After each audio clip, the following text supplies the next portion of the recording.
Hey everybody, it's David Neville here on Thursday, October 24th.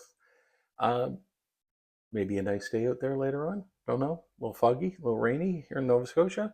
Anyway, wanted to talk to you guys about some of the rule changes that are happening over the next little while. Getting a lot of questions in regards to these, and I just really want to set some timelines for what's going on.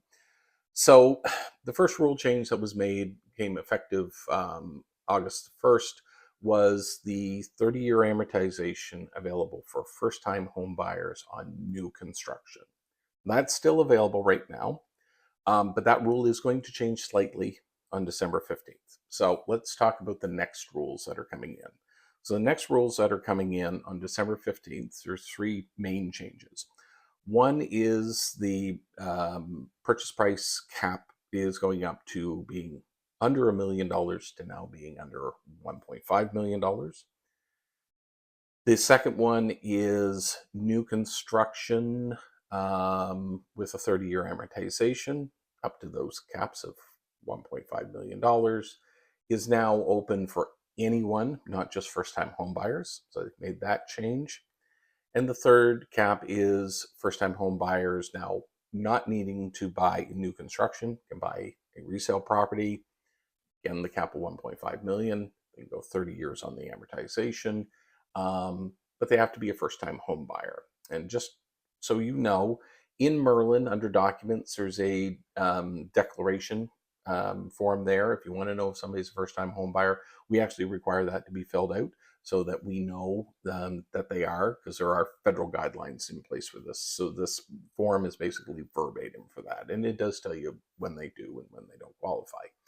So all these changes are effective December 15th. Now let's talk about timelines.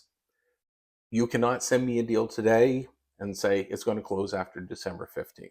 No, these happen on December 15th. So we cannot accept applications for these new changes, the new construction for non-first-time home buyers, first-time home buyers buying resale properties, the 30-year amortizations on insured mortgages, and the $1.5 million cap on property values. Those all take place on December the 15th, no sooner. Okay. There is another change, and I apologize, I do not have the date in front of me. I forgot to look that up, but there is a change coming in November. Bear with me for the date. I'll put it in the body of the email once I find it, but for qualifying for an insurable switch, qualifying at the contract rate rather than the contract plus two. So that's an update that's coming as well. So lots of things going on. The last update is another one that I kind of want to just touch on.